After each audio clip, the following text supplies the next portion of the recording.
देखिए हर खबर यहीं पर, सब्सक्राइब कीजिए TV9 भारतवर्ष। नमस्कार, आपके साथ मैं हूं समीर अब्बास। आज बुलेटिन की शुरुआत इस वक्त की 25 अहम खबरों से भारत चीन टकराव से जुड़ी। भारत चीन के बीच हर हफ्ते होगी चर्चा, दोनों देशों के बीच बातचीत से विवाद सुलझाने पर बनी सहमति। सीमा पर दुश्मन देशों से निपटने के लिए भारत का बड़ा फैसला, बॉर्डर पर सड़कों के निर्माण के लिए 1691 करोड़ की अतिरिक्त राशि।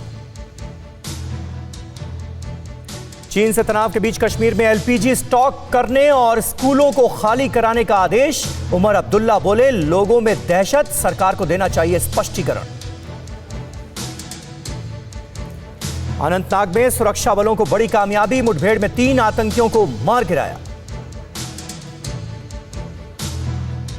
जम्मू कश्मीर पुलिस और सुरक्षा बलों का साझा ऑपरेशन, 3 आतंकियों के पास से AK-47 बरामद। नितिन गडकरी ने निर्मला सीतारमण और पीयूष गोयल को लिखा पत्र, कहा पोर्ट पर कंसाइनमेंट फंसे होने से व्यापार को हो रहा है नुकसान। पटना में नीतीश सरकार ने पुल बनाने का टेंडर कैंसिल किया, टेंडर लेने वाली कंपनी के थे चीनी पार्टनर्स। चीन से तनाव के बीच भारत और जापान की नौसेना का युद्धाभ्यास, हिंद प्रशांत क्षेत्र में साथ आई दोनों देशों की नौसैनिक शक्तियां। गलवान घाटी में ऑरेंज अलर्ट पर भारतीय सेनाएं, तैनात की गई एयर मिसाइल सिस्टम। लद्दाख में आकाश मिसाइल की तैनाती से घबराया चीन, चीन को चंद सेकंड में देगी मुंहतोड़ जवाब। चीन को सबक सिखाने के लिए भारत को इजराइल का भी मिला साथ, इजराइल से बराक 8 मिसाइल डिफेंस सिस्टम खरीद सकता है भारत। गलवान घाटी में मारे गए अपने सैनिकों पर चीन खामोश, बातचीत में भी नहीं कर रहा कोई जिक्र, सूत्रों के हवाले से खबर। चीन के प्रोपेगेंडा अखबार ग्लोबल टाइम्स की भारत को फिर गीदड़ भभकी, कहा भारत के अमेरिकी समर्थन की गलतफहमी में भारत को नहीं रहना चाहिए। भारत में चीन के राजदूत का बयान, दोनों देश सैन्य टकराव के हालात से बचे। चीन ने LAC पर भेजे थे मार्शल आर्ट के लड़ाके, चीनी मीडिया ने किया दावा। चीन में भारत के जवानों का खौफ, चीन ने एक्टिव की स्नाइपर ब्रिगेड। चीन की सेना PLA ने इलेक्ट्रोमैग्नेटिक रेलगन राइफल और पिस्टल के साइज को किया छोटा, चीन के छोटे कद के सैनिकों के लिए इन हथियारों का इस्तेमाल करना होगा आसान।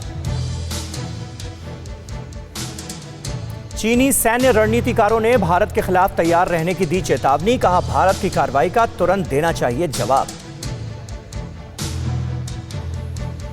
अमित शाह की राहुल गांधी को चुनौती, 1962 से अब तक हो जाए 2-2 हाथ, बहस के लिए तैयार। यूपी कांग्रेस अध्यक्ष अजय कुमार लल्लू ने PM मोदी पर साधा निशाना, कहा चीन लगातार देश की टेरिटरी में कर रहा है घुसपैठ, पूरे देश को गुमराह कर रहे हैं प्रधानमंत्री। छत्तीसगढ़ के CM भूपेश बघेल का बयान, PM केयर्स फंड में चीनी कंपनियों ने की मदद, इसलिए प्रधानमंत्री का रुख नरम। भारत चीन तनाव पर बोले नेशनल कॉन्फ्रेंस नेता फारूक अब्दुल्ला, विवादों को हल करने के लिए युद्ध कोई समाधान नहीं। तालिबान और जैश के आतंकी देश में कर सकते हैं घुसपैठ, बिहार में high alert. Bharat Nepal border के पास मौजूद अहिरवा गांव में कुछ महीने पहले नेपाल ने लगा दिए पिलर्स, पिलर के मुताबिक गांव का आधा हिस्सा नेपाल का। पश्चिम बंगाल के साउथ 24 परगना में चीन के खिलाफ डिलीवरी बॉयज का प्रदर्शन, छोड़ी जोमैटो की नौकरी।